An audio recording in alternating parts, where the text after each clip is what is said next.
Get ready. Hold tight. It's Hold on to happening. your hats, boys. Libos. Hello, good evening, and welcome to another episode of the Wednesday Week. A little bit old to you, but With that deep into Danny Roll, please don't clip that. Been truly horrific, haven't they, this season away from home. I want goals. It was nice-stop football, that wasn't it? How poor do we have to be before it's happened? How much blood from this stone does he have to get? The Wednesday Week! Hello, good evening, and welcome to... It's shit. me, you're right. Are you doing it? Yeah, it's me. Oh, thank That's God why for he's in that. the middle. That's why he's in the middle. You is that why can't he's in the believe middle? you've done that. All right, thank God for that. Oh, God. I ain't got to think about it now. All right. No, that's me. You know what? When you said at the beginning, you were like, "Oh, if you asked me to do an intro, I'd be like that, bang, bang, bang, bang, bang." But everything else, I'm shitting myself. This is the Ash show, and we've just found an outtake, by the way. Yeah. Roll credit. Go again. Go again, show it. Are you all right there, Dan? Yeah? Is everyone all right? Sound check. One, two. Syphilis. Right, going again. Get ready. Hold tight. It's Hold on to happening. your hats, boys. Libos. Hello, good evening, and welcome to another episode of the Wednesday Week.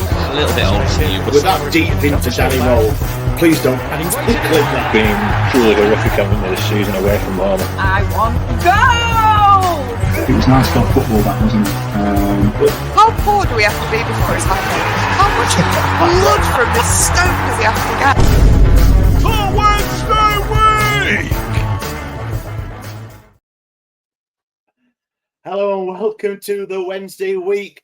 Yes, it's a special edition, hopefully not a one-off. It's the Questions and Answers edition of our podcast. So it's something new we're going to try. So if it goes all tits up, then blame me because it's my idea. So, so tonight on the pilot episode, we've got Stevie and we've got Dan. Yes, Dan Fudge. He has not talked yet. It has been 20-odd seconds and he's not said a word, but he's not in the hot seat. It's my show. Me. All about me this time. Gents, how are we? Stevie, I'll start with you. Listen, you say he's not taught. Wait until we get to the outtakes in a bit. I'm good, mate. How are you? Fantastic, mate. Fantastic. Daniel, how are you? I am absolutely exhausted. I did one of those pre-show naps, you know, when you're like, oh, I'll just lay down for 10 minutes, turn into a 45-minute. So, and the weather's changed, hasn't it? So I'm a little bit, you know, I can feel the bite in the air and the nasal passage is starting to close up a bit. So apologies in advance for the coughing and retching that you might hear this evening at some point.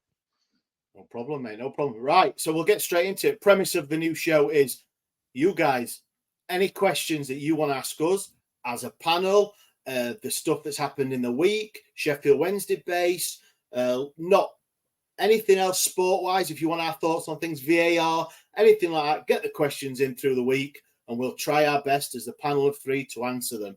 So I've put out, Stevie.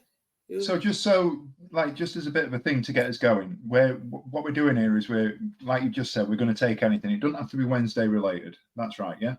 Yeah, anything. No. Yeah. So we can have absolutely anything. And just in terms of what we're going to offer on socials and things like that, it's going to be one of those posts where we're going to go, right, get your things in through the week. And then the three of the panel that have got note to talk about or note to do with an evening are going to get together when we've got half an hour spare and just go, right, let's have a chat. Yeah? 100%. And if you're anybody that's been following Dan on Twitter or anything for the last 15 years, it's time to get back because his old joke of name your favourite Little Mix member or do you know how to change an oil filter on a 1970 Celica? We want them all. We're going to have it. We don't care. I've just as you guys were speaking then, I did just Google that. So you have to unscrew the drain plug, drain the used oil, move the container under the oil filter, unscrew the oil filter, prepare a container for the old oil and clean the oil filter seat and then reattach the new oil filter. So that's ticked off. Question 1, we're done. Leave me alone. And my favourite member is Jade. Oh, there's one more. Is it a bread cake? I live in the south now, so it's a roll. If I actually, interesting fact, sidebar kids, when you go to Greg's and you ask for a sausage roll, down here they go, do you mean a bread cake with sausages in it, or do you mean a sausage roll? And I'm stood here going, fucking sausage roll. What you on about? You know, I've never come across it before. It's a new one for me. That of living in that south. So there you are. You've had a taste of it in the last 30 seconds of anything that one. So yeah, if you're listening to this, and obviously we'll put it out on social media, get your questions in. So first off, let's go straight into it. So Matt Strickland on Facebook. If you could ask one player or manager a question, who would it be and what would you ask? Yeah, got that? Stevie, I'm going to go with you first. I thought about this and... Oh, good. Prep. We like it. Yeah. For some reason, I've been drawn to managers and I'm not quite sure why. I don't know if it's like an authoritarian sort of thing, but as a kid growing up, one of the biggest head fucks that ever got me was the sort of the early 90s, the pre-Premier League era or pre-Premiership era, as we're going to get into. And I never understood at the time why Ron Atkinson left us when he got us promoted.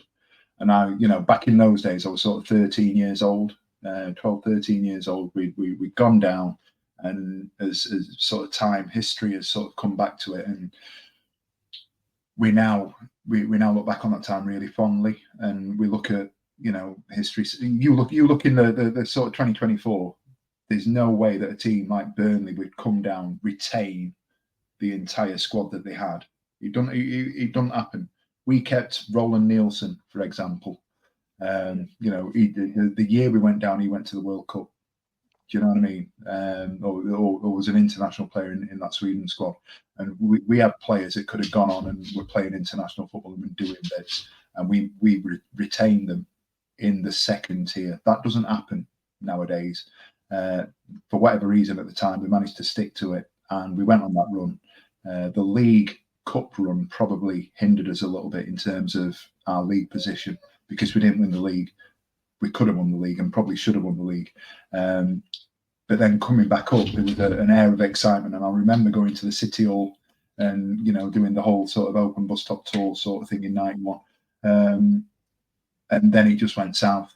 And I'll never understand why Atkinson left us. As a kid, that's what I'm saying. That's your question to Big Ron.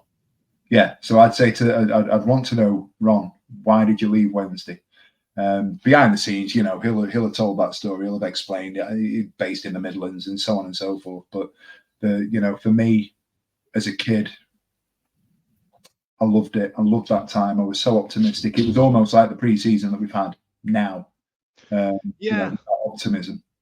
It's an interesting one, Steve, because the risk of sounding like Simon Jordan, it's easy just to go the money. You know what I mean? He went for the money. But given what he had in the bank with Sheffield Wednesday, if he'd have turned around to the club and gone, match that and I'll stay, because he had a lot of stuff that you couldn't ascertain for. You know what I mean? So he had a wonderful squad depth, and he had what's the word? Atmosphere around the club. He had a wonderful atmosphere around the club. He had a contract as long as he needed it, given the League Cup run that we had and all the rest of it. So you kind of think about it and you go, was it just money? It can't have been Ash, right?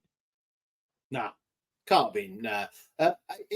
It's an odd one because obviously we always automatically go money because of the last 20 odd years, with the Premier League and everything, and obviously different day back then. I'd hope to think it weren't just money. It's got to have been something. Did something happen behind the scenes? I mean, we've had plenty of his ex-players on here, and some of the stories that they've told about Big Ron and all that. You wouldn't put it past it that something behind the scenes had gone on. There was so many rumours at the time, and I'm not going to obviously bring those up. There were so many rumours at the time about him and his sort of personal situation and being unsettled and him needing to be back down in Birmingham. And granted, I'm what am I, about 4 or 5 years older than you two, so I don't know if I was a little bit older than, well, obviously I was a little bit older, but I don't know if I sort of was a little bit more. Yeah. It means I'm older. But being in tune with that sort of thing, I don't know if that sort of bypassed you two guys at that point. But I can remember the first game back, and it was them. and Hillsborough was rocking. Francis, we ended up, I think we ended up losing 3-2, didn't we, under Trevor Francis? And I can remember being with my sister in the corner cot there, and it was absolutely bouncing, absolutely heaving, and he got an absolute Judasing, didn't he? Yeah, yeah, hell of a thing. That's the word I'm looking for. That's a good question, because there's got an element of like nostalgia in there, aren't you? My one, sorry, Ash, I know it's your show. My one would be a bit more recent, because I feel like it'd be easy to go down the route of going, why did you do this? Why did you do that? And inevitably 80-90% of the time it'd be because they offered me a better contract. You know what I mean? But I'd love to ask Barry Bannan, right? He's been with the club a decade, right? And I'd love to walk up to him and say to him, what do you get told under what manager to go out and do? You know what I mean? Because he's got this, because we spoke on the show this week about playing quarterback. We spoke to him playing an advanced role. We spoke to him about playing two midfielders behind him. We spoke about that in depth over the last Christ knows how long we've been doing this show. And I'd love to know what his favourite position is and who's asked him to do what. Like, does Roll ask him to play advanced? Did Chisco ask him just to run around on his own, like, you know what I mean, or things like that? I genuinely, what did Gary Monk want him to do? Because we can fucking see it. So, like, you know what I mean. So, I'd love to know what he was asked to do, because players come under a lot of flack. Players come under a lot of grief, week in, week out, at every club, about how they played, what they were doing, and sometimes they're just doing what they've been told. And Barry's kind of that level of professional where he would do what he's been told, right? And I'd love to know, what did you get told by different managers, and what's your favourite way of playing that centre midfield position?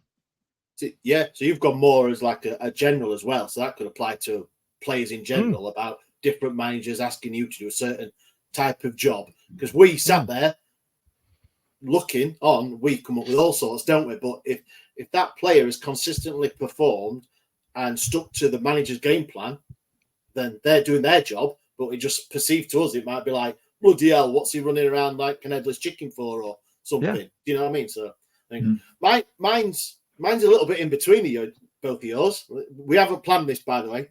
Mine's to Paulo Di Canio.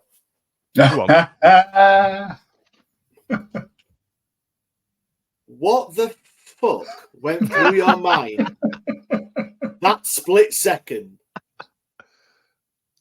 I mean, this is a great first question, Matt. I really appreciate it. And I just kept thinking, and I've done the same. I've gone through the last 30 years, and I've gone, what made you move to Sheffield Wednesday? The typical questions, like you said, money or playing style thing. And I've just thought, no, I want to get inside Paulo Di Canio's head. And yes, I know he's got history on other things and some of his views, but I just want to know that split second, what was he thinking? There was when we spoke to John Newsom, he kind of alluded to it a little bit, didn't he? Do you remember? Oh, I can't remember that far back. So we had John Newsom on the show, one of our early lockdown lives, and John Newsom said everything that's happened in his career, he's been the architect of. And so I feel like I think you're right, Ash. I think in that moment in time, he's lost his bloody mind. And because it caught Paulo by surprise as much as it did, the comedy pratfall and the little cower that he does at the end, you kind of go, Christ. And I feel like he used that to manipulate a move afterwards. I don't think he was sat there pushing the referee going, if I push this geezer over, I'm moving down London. You know what I mean? And I feel like he did use it afterwards. But yeah, what were you thinking, you cracker? Yeah, I know. It's just one of those things. And I mean, what got lost in it is the cracking goal as well. There would be after 1-0, Lee Briscoe, weren't it, as well, which is great. But Matt, fantastic question. Thank you very much. Nice guy, Paulo. I met him. I've the legends, weren't it? Yeah, the legends stuff that we did. And for those that might not be aware, I've been really lucky to play with some sort of Wednesday players of the past. And this game is called the Legends Game, and it's a charity football event. And every year we roll some people out, and we do respect to the likes of Matt Hanshaw, Tommy Miller. We had Lewis Buxton has played, and so I've been lucky enough to play with Des Walker and Chris Waddle. But the second year that they did it, they did Paulo Di Canio. They unveiled it, and literally this game is full of Sheffield Wednesday people that are going to fundraise for a cancer charity. And oh my God, the group chat when this video just popped, he was in a gym and he was doing his weights. And he was like, I'm coming to Doncaster. I'm coming to Doncaster. Hold tight. Hold on to your hats, boys. And he's walked into the changing room. And everybody just went, fucking hell, that's Paulo Di Canio. And you know what? He's not as tall as you'd think he is. But my God, he is the nicest bloke. He went around every single person, shook hands, took time. In the game itself, he did the whole replication of the push, and the referee ended up giving him the yellow card. It was did he tell you how he was feeling as well? You could answer my question. I could answer that, yeah. But changing room afterwards, he did a whole sort of thing where he sat down and he's berated everybody because I think we ended up losing that year, but he's absolutely gone to town. Like, this player fucking shit, that player fucking shit. He's talking about the pros, not the fundraisers, but he's absolutely gone into it. And one of the best 90 seconds that I've had in the changing room. It's absolutely brilliant. Brilliant. Right, next up, we've got Danny Goodison on Twitter. What makes a great away day, and what's your best away day story? Daniel, I'll come to you first on this one. They're always really hazy, the away days. You know what I mean? So let me go back further. So obviously, Southampton away at the beginning of this year was a messy one. Then there was QPR back in March, also a messy one. Millwall, mega messy one. You know what I mean? So I don't want alcohol, Dan. Yeah, I don't want it to turn into drinking stories. So what I'm going to do, I'm going to go back further. So back in the mid-90s, I just woke up one day and I'd arranged to meet a couple of my mates, Dave Marshall and Andrew Hadley, who shout out to the lads. And we just unveiled that orange away kit that we've replicated this year a little bit.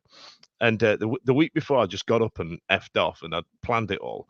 And my dad went, where have you been today? As I got back about 10, 11 o'clock at night, I went up and down Villa. Went down to Villa Park. He went, what?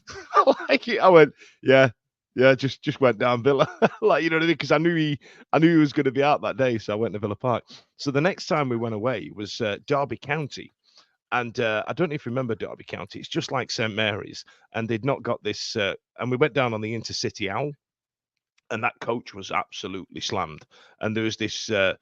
I don't want to be disrespectful, but there's a big stag sat at the front of the bus, and the only spare seat, because I was the last one on the bus, said reserved for away day ticket holders only, and I ended up sitting in it, and I didn't know whether I should or something like that. And a geezer poked his head through the seats. He went, "I get sat next to that big bastard all fucking time, so I'm sitting here." I was like, "All right, this has set the tone for the coach."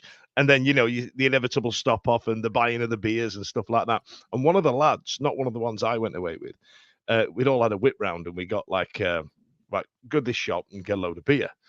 And we, I'm only 15, 16 at the time. And this kid's got off and he's come back with cases and he couldn't believe how cheap it was. It was like, this is cheap. Like, look at this, lads. And he'd bought 10 cases of Beck's Blue. So you've now got a load of really angry Sheffield Wednesday fans travelling down to Derby County, drinking what's essentially pop because it's non-alcoholic. And we got down there, and like I said, Pride Park's like St. Mary's, but it had a corner missing at the time, and it sideways sleet coming in sideways. It was Rory Delap's first game for Derby County. I remember it vividly. We got spanked absolutely all over the park, 3-0 and all.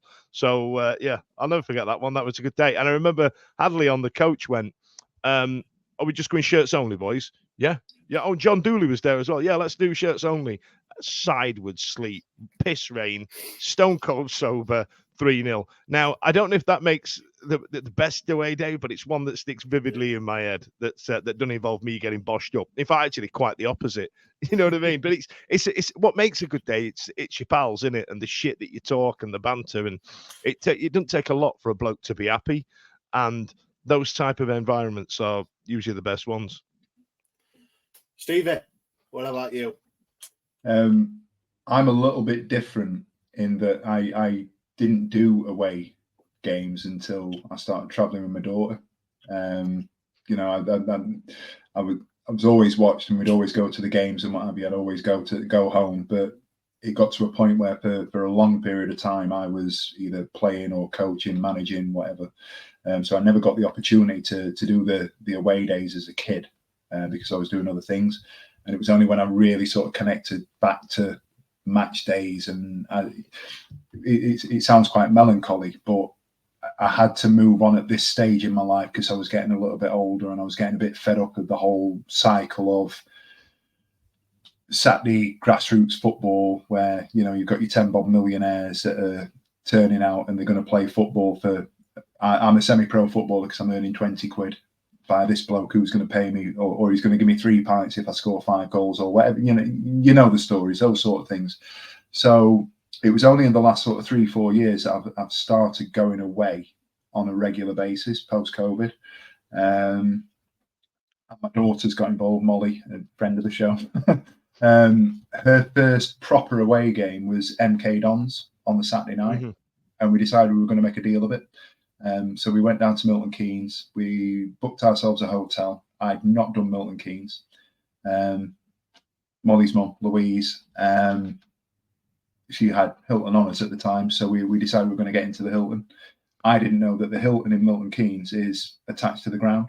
Yeah, so you're plumbing the sat nav, and we're like, right, driving down.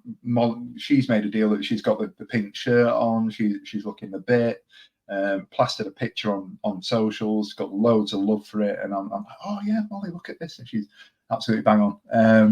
And then we got to the ground, and she was just absolutely fascinated. She'd gone, and I maintain to this day that away day, that away weekend, was the reason that this girl has fallen in love with football and has fallen in love with the football club as much as she has. Milton Keynes weren't ready for Sheffield Wednesday on the day.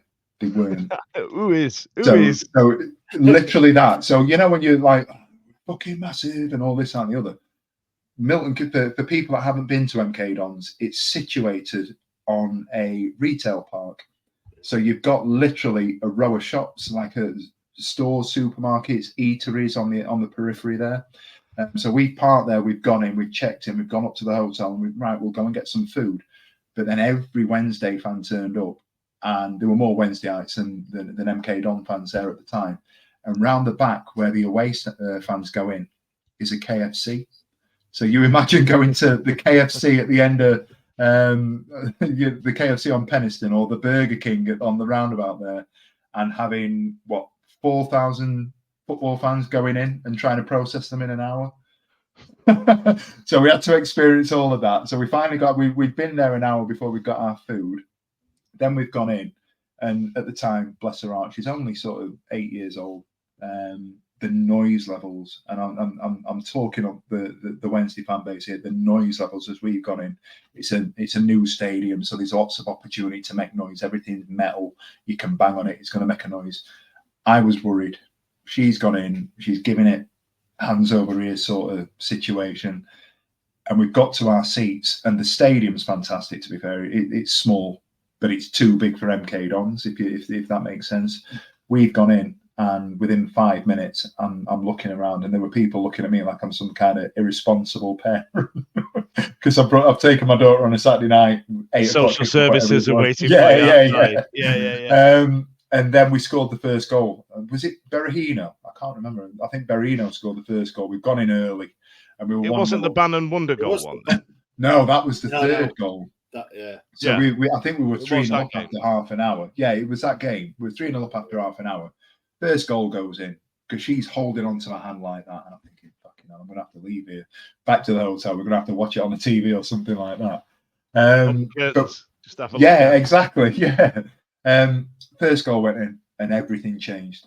And ever since then, she's loved the club. She's loved away days, and every time we reference Wembley or MK Dons, she's absolutely convinced, bless her, that MK Dons is the size of Wembley Stadium. I feel like a bit of a prick now because mine involves alcohol. Believe it or not, we were trying to avoid it because you know how messy you can get. Now, regular listeners of the show, if you've ever ran into the Ashmaster, As I've said before, I've known him a number of years. Now, this guy, he's a committed father, he's a family man, you know what I mean? Homeowner. And there's a whole generation of people that don't get that anymore, right?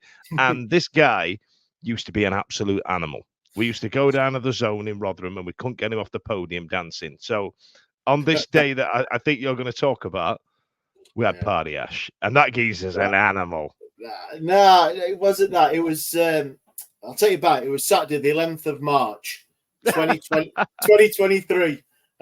Sheffield Wednesday made the long trip down to Portsmouth. So Portsmouth, drove down really early, set off at daft o'clock, staying down there the night. So me, the lads I go with, the lad and everything. So got down there, got to the Wetherspoons at 10 o'clock, Portsmouth, Port Solent, Sir Alec Rose. I'll tell you that name because it's pertinent. Do we need to remember that? You need to remember that.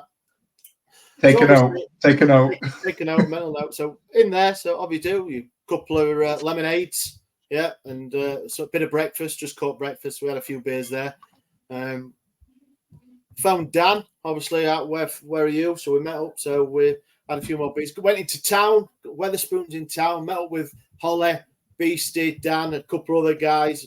Dan was there with a couple of his mates. So we'd got in there, ordered the old zombie cocktails and lot, and shots were going around, all having a good laugh and everything. So yeah, we did that. I downed a jug of peas that day because I did the Wetherspoons table game, and I think Monty Dangerous sent me some peas, and I went, well, I can't just waste it. Like they bring it over and they go, I know what this is. You're like, yep, I've got to drink the peas.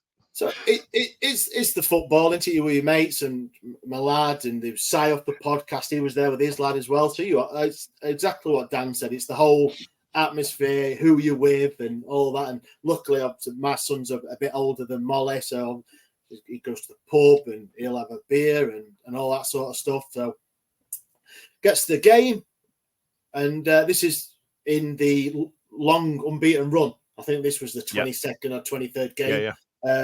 Windass scored. I did the taxi, the celebration. The little they all sat down, did that. Some stuff went off with the towels and things like that with the club. It was that game. I also got sent off as well. So brilliant. So Wednesday win 1-0. Great. What we're doing? Right. Let's go to a beer hall because that's good. England rugby were on, so we went there. We got all the jugs of beer out, and we're just having a great laugh and everything. So let's order some taxis, and we'll go back to the Wetherspoons. Yeah. Right. The Sir Alec Rose. To the Sir Alec Rose. So 2 taxis. I ordered one on Uber. Mate orders one. I gets in. So in the taxi, there was me. There was my lad, Si's lad, and Jack, one of the other guys in there. And the rest of the so-called adults, or the adults, were in the other taxi. So it's about 10 minutes, 15 minutes, if that, away. Yeah. An hour later, Ash and the boys turn up, £50 worse off, because who knew that there was another Sir Alec Rose social sheltered housing. Sir Alec Rose sheltered housing in Gosport. Gosport and all. So hang on a minute. If you know the geography there, Gosport's like halfway between Southampton and Portsmouth as well, and that's a 20-mile stretch. And they thought you looked homeless enough to go to the sheltered houses. And just wanted to reiterate 3 that. younger people in back of a taxi in there. So obviously I'd had a few drinks and I'd gone Sir Alec Rose and pressed Uber. Yeah, go there. Yeah, that's it. And so we turned up to the pub an hour later and £50 lighter in an Uber. And and it was much hilarity from everyone else in the pub. It was funny. But I've been teasing you about it for about 18 months now, so that's nice, isn't it? Yeah, and then went for a curry and we had a good laugh at curry and all that. But it was yes, alcohol and please drink responsibly. But it was just the whole story of it and with your mates and we won and stuff like that. And it's away days are what I'll really live for. I think that's the one, isn't it? I think the times that, and for people that listen to the podcast, they know that we don't all socialise. We don't all live locally. There's not all of us living sort of where we are. Well, we all live where we are. Dan down in London, Holly's up away a bit. Charlie lives out in the sticks, and then Ash and Si. So we don't get together very often. So those away days where we do meet up, like QPR last year, like the ones that we schedule in are the ones that make it, because it's that sort of camaraderie where you get to see people, you get to spend time. As we're at the time of recording, I'm meeting Speakeasy next week at Blackpool. What a lovely guy! What a top guy! I'm leaving work to get in the car and travel 2 hours to sit with a bloke that I'll probably see 2-3 times a year, but we text frequently. Totally worth it. Then 100%. And then he's going to stay in the hotel. I'm going to drive back. I'll get home at 1 in the morning. I'll do 4 or 5 hours sleep, and then I'll get up and it's back to the grindstone. But the point is, those evening away days where you're putting everything on the line to get there, and you don't know what's going to happen, and we might lose next week, against Blackpool. They're the days, aren't they? I can remember you guys going to Southampton when we lost on penalties a couple of years ago, the penalty shootout, and you were all there. There's a seat incident. I've got vague recollection of a seat incident. I did kick a seat off the seat. Yep. Less said about that, the better. Dan Fudge came out. I was in my brat summer. The best away days are the ones that you remember for you, as far as I'm concerned. The ones you come up back, you don't see it at the time. My away day story is just me and my daughter, just us two going away. People listening to this might go, "Oh, is what it is," but that's the thing. But I hope it's triggering a memory for somebody, because there's other ones where I want people sat there going, "Oh God, do you remember when we went down to Exeter and got smashed 5-1? I know that's a favourite on X." You know what I mean? And things like that. People talking about that, and Steve Beastie's story about chuffing swans come on the way to Charlton and stuff like that. Briefly, I'll tell you another one. There was one where we got a bit big for our boots with this podcast. We thought we were top shit, and me and James Marriott went down to Charlton, and we took like a little microphone, with like the plastic bit around the corner, and we were doing like some outside broadcast stuff like that. Now, at the time, James worked in a radio, so he didn't think twice about it. And me, I'm a Larry knobhead, so I kept going behind the bar to talk to this proper Cockney barmaid to go, so what's it like being a Cockney barmaid? Can you tell me some of the phrases? Get out of my pub and all that, you know what I mean? And then I'd get Larry, go back behind and go, do you use Daz? This is a Daz bar step challenge. Like, it was unbearable. Like, I look back and wince on it, but I tell you what days? Yeah. I'll just drop in as well. If anyone's listening to this or watching it on YouTube or anything, put some comments in. Just let us know what your favourite away day is, what makes an away day to you. Same with any of these questions. Get involved and we'll have a look at them, and it'll keep us entertained. You entertain us like we're entertaining you. How's that one? Right, next one. Go on. Right. About 3 years ago, I think Simon of the podcast put a question out on Facebook, and it must have been, I think it's still our most interacted question. Oh, everybody got so angry. Everyone got so angry. But Arbroath Owl on Twitter has asked this question. Who has the biggest legendary status, Sheridan or Bannan? And obviously, this is our thoughts. This is what we think. This is a question to us. But obviously, you guys, you answer it as well. So I might as well take it in turns. Go on, Steve. You can answer this one first. I think Barry Bannan will go down in history as one of our greatest ever players. And I think he deserves all the flowers that he gets. I think he deserves every plaudit that people throw at him. Sorry. you listen to the rest is football, don't you? With Mika Richards, he's just been absolutely lambasted by Alan Shearer about saying that phrase. He'll get his flowers. What do you mean his flowers? That's I can either it's a really well-known phrase. Why? I know. Why is Alan Shearer? Exactly. I got it. Yeah. I was listening to it. And I was like, we use that all the time. We use it all the time. Man. Never. Anyway. Sorry about that. Go on. If you're listening on Monday's episode, I'm going to call it Flowers for Fudge now. So jot that down. I think Bannan doesn't get the respect that he deserves for the things that he's done for the club. But in terms of who is the biggest legend, we're talking about a player who's played in World Cups in Sheridan. He's played in World Cups. He's played in the top tier. He has scored a goal in a cup final. And I'll say this now. He will be the last player to score a goal for a team that wins a cup outside the top tier. You know, the way that football's gone, nobody's going to win. Burnley, Luton, QPR on Wednesday. Teams in the second tier this year aren't going to win the League Cup. They're not going to win the FA Cup. Did Birmingham beat Man City in the League Cup? They played Arsenal. Oh, anyway, it's some hard hitting journaling here, kids. We're doing really well. I don't know. Well, you may be right. Maybe I'm wrong on that one. But my point is to the fact that we're going back to that. I sound like Michael Richards now, not knowing my shit, don't I? do a big loud laugh. Weren't they in the Premier League at the time, though? If you're watching, Google Birmingham. All right, hang on. Anyway, what are we talking about? While I'm talking, somebody Google Birmingham and Arsenal while I'm talking. But my point is, we did something that day that I don't think will ever be replicated unless Birmingham did it. But I think I'm right. Sheridan is the bigger legend. That doesn't mean that I've got.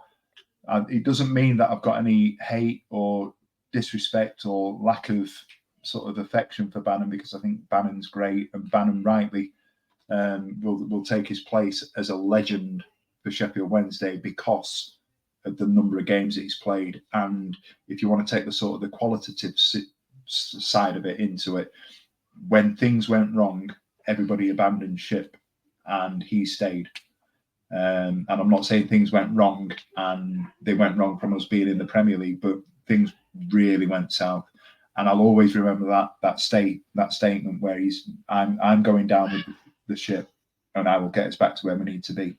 And I've got it in my head that he said that until this club gets back in the Premier League, and I know we're talking sort of 3-4 years ago under Carlos and everything else, he would be with us and he'd be loyal. And I think that's a really sort of important thing to stick with. For me, I think Bannan's a legend. I just think Sheridan's probably a little bit bigger. I think for me, this question is obviously for everybody, and everyone defines a legend differently. And how do you define a legend? Depending on your age as well. It's generational as well. Generational, and it is. And I agree with what you said, Stevie. I mean, I've not always been Bannan's biggest fan. That's well documented. But to playing over 400 games for one club and sticking through a relegation and a failed, obviously, Premier League promotion as well. Whereas he probably could have been, because he was probably one of our most saleable assets as well at some times. Legend, I don't know. Yeah, he will be a legend for Sheffield Wednesday, but I think with the points that exactly what you said, if you were of that ilk and era of how Sheridan played, he won something as well. But that doesn't mean you don't, like Harry Kane never won out. I'm sure he'll be down as an England legend. I honestly don't know how that gets discussed. I know, but that's what some people quantify it with, don't they? The trophies on the wall or the medals around your neck.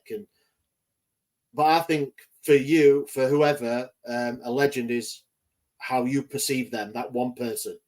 And you could have 100 legends at Sheffield Wednesday because in your eyes, for whatever reason, that person has hit those in your head, those targets, or met that criteria. And that criteria is different for everyone. Like I said, some people judge it on he's played 400 games for the club. Some people might go, well, he's a legend because he only played 100 games, but we won 3 trophies. Or that sort of thing for me. But I would say, if I'm going to put my cock on the block, Sheridan, because of history, I think. And that's it. Right. All right. Just before you go, there was a really interesting point that I just want to jump in on. Sorry if I'm stealing your thunder, Dan. But I think it might have been Ben, SWFC, on Twitter that did a thing about whether or not Bannan's a legend and he talked about the generational thing, and it was, the T1. Barry Bannan is the T1 legend because those kids weren't around in 1990. Those lads that turn up. We see this 2024 sort of fad of getting on the trains at 6 a.m. and your crates and everything. That didn't exist 30 years ago. Not in the way it does now. It still had the same smell. It would have done, but there's just not the need for posting. There were no photos or anything like that. Yeah. Those kids would take that. So listen, it's got to be Barry Bannan and you two are crackheads. And I know that there's going to be a load of people 44 and above absolutely clutching their pearls in utter disgust. But listen to Dan Fudge, hear me out, right? Barry Bannan has had a number of opportunities to leave this club to go to bigger and better things and has turned them down. John Sheridan stuck around in this club for about... Who says? In what way? I don't know. Of course he did. Let him talk. I want to hear this. Go on. I'm all in on this.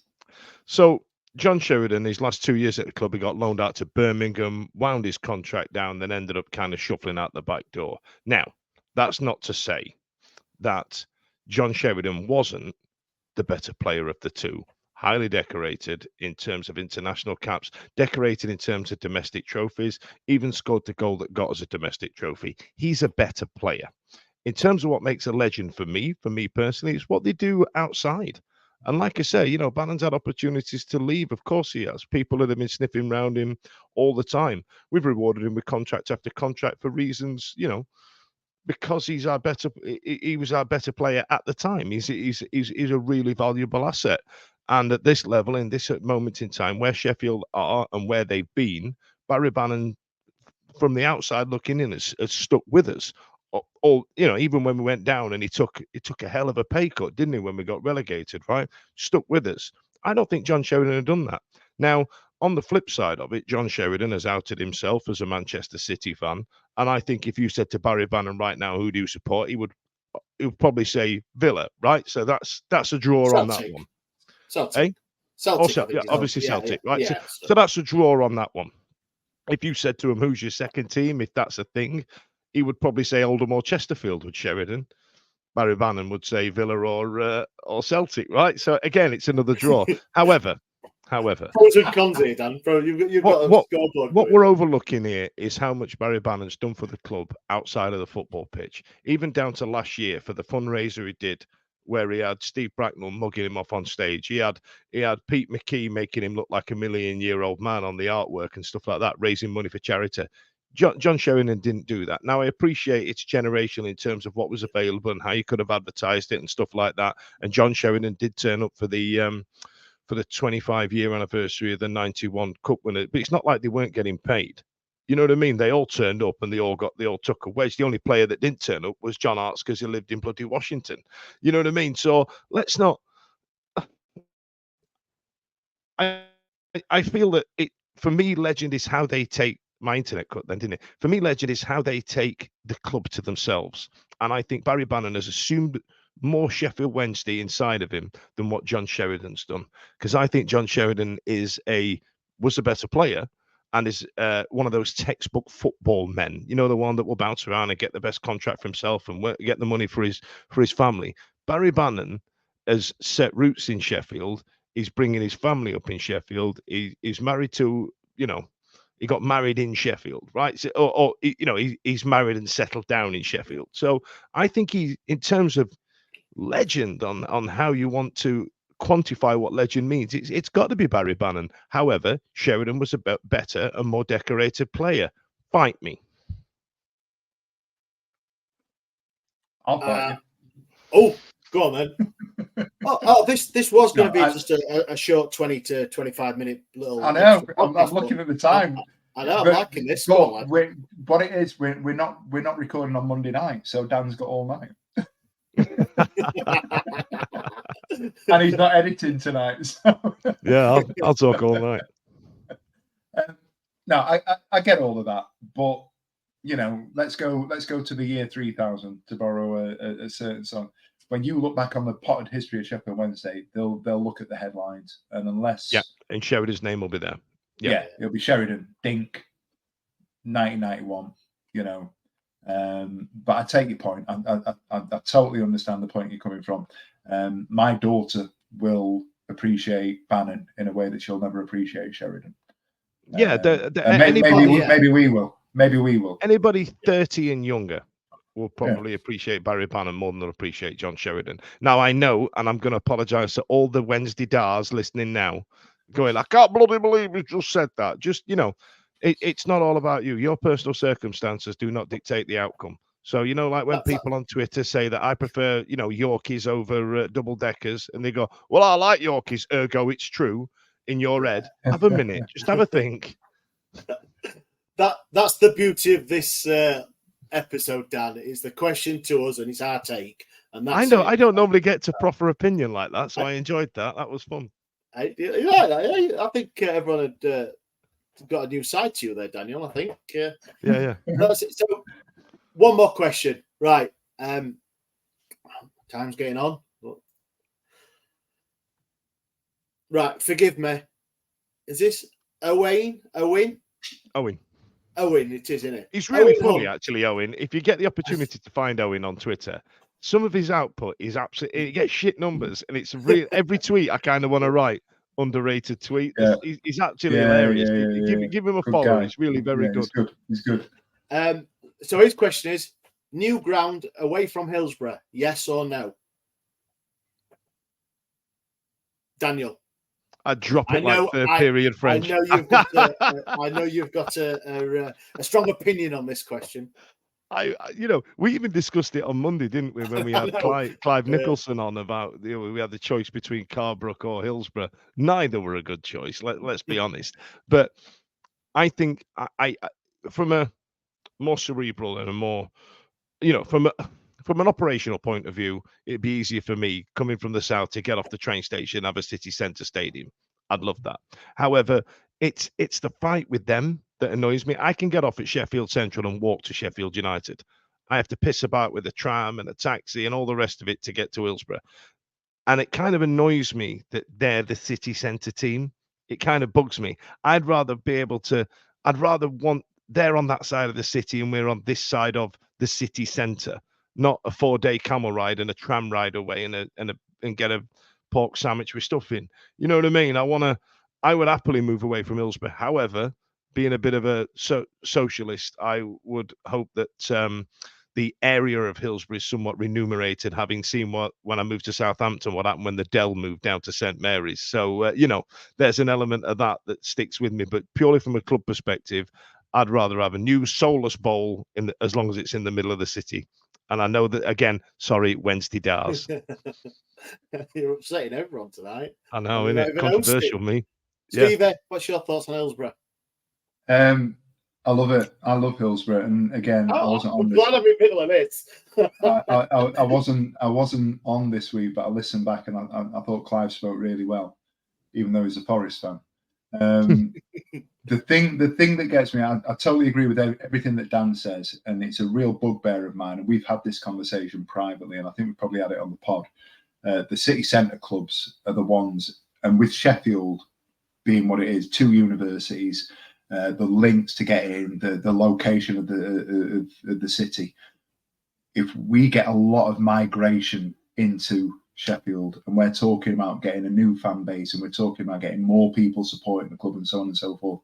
They're going to go to Sheffield United. They're going to pick United over Wednesday, 100%, because you have to get to Sheffield Wednesday. You could fall off a train and get to United. So if I'm a tourist wanting to come and watch some football in Sheffield, or I'm a student, right, where am I going to go? Certainly in the last sort of 10, 15 years, I'm going to go to United because they're in the Premier League. I'm going to go to United because United's ground is surrounded by student housing. Yeah. Do you know what I mean? Student accommodation. So that makes it more viable. It's a ball ache to get to Hillsborough. I absolutely understand. The catering shit, the away end shit. The away end is seats is shit. Like there's nothing good about it. But I love it. I love you know what? And you see those sort of AI generated night shot sort of things. This is what Hillsborough could look like, and I just think there's something really incredible about Hillsborough. And without wanting to sort of take a downturn in terms of the tone, I know there's a stigma that's always going to be attached to the away end for obvious reasons that you can't not sort of tip your hat to. But if that had not happened, and that's nothing to do with, dare I say it, it's nothing to do with Sheffield Wednesday as a club, as an organisation, that's something for another conversation another time.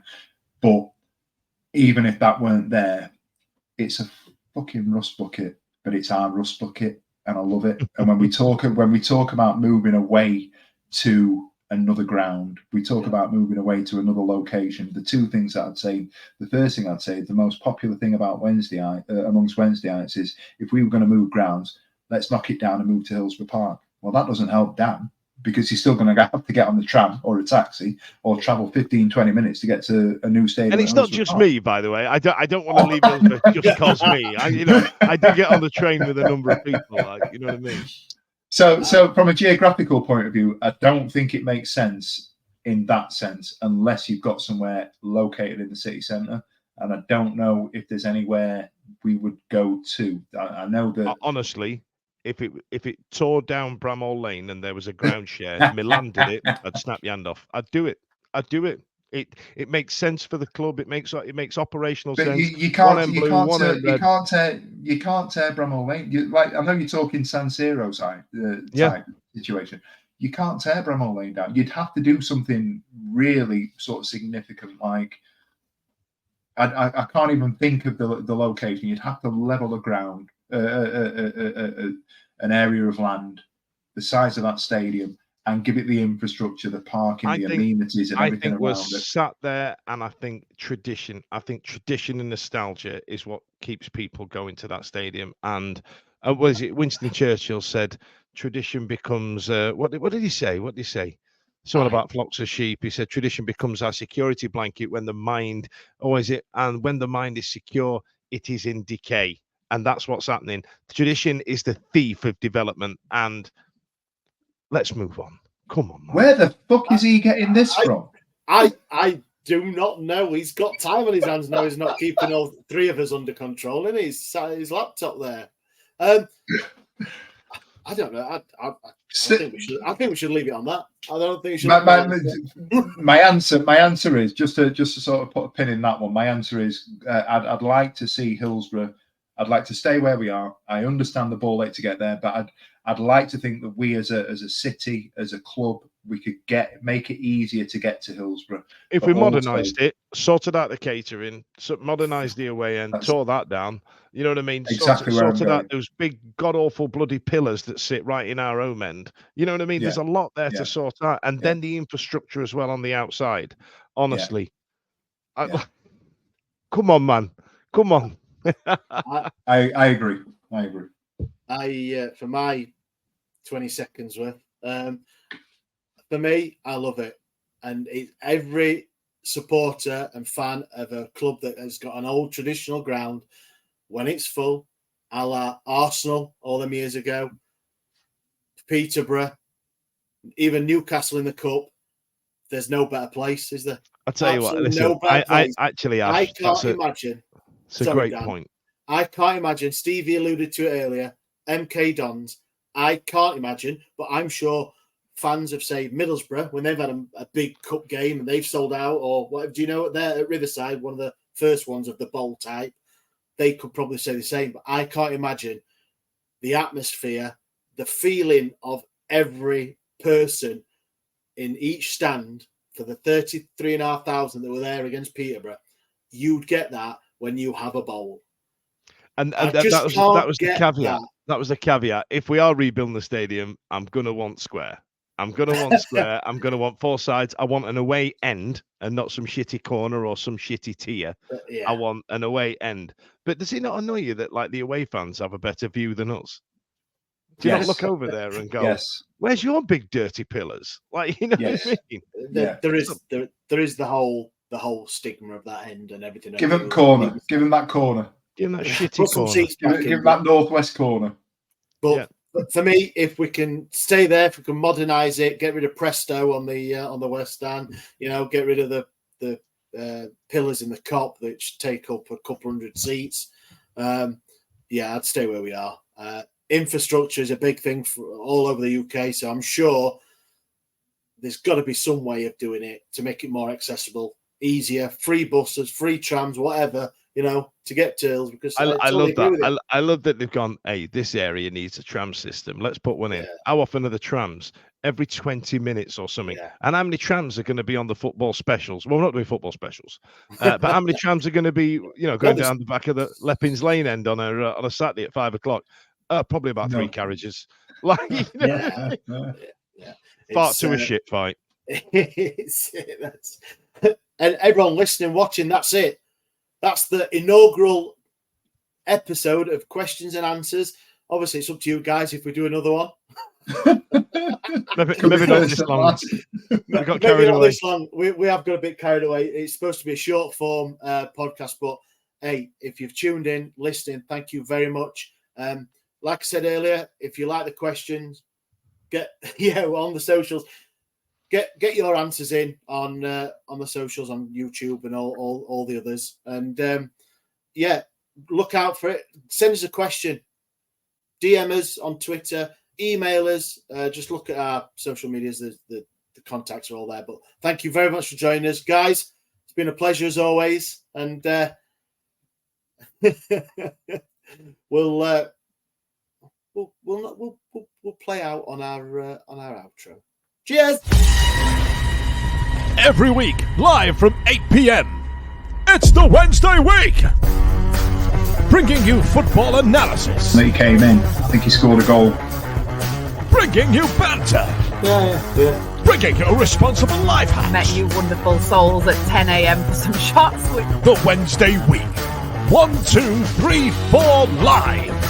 Available on all social medias. Obviously, this goes out on YouTube and as well as all the other social media out there for podcasts, etc. The Wednesday Week 24-25 season. Join us. Put on your podcast.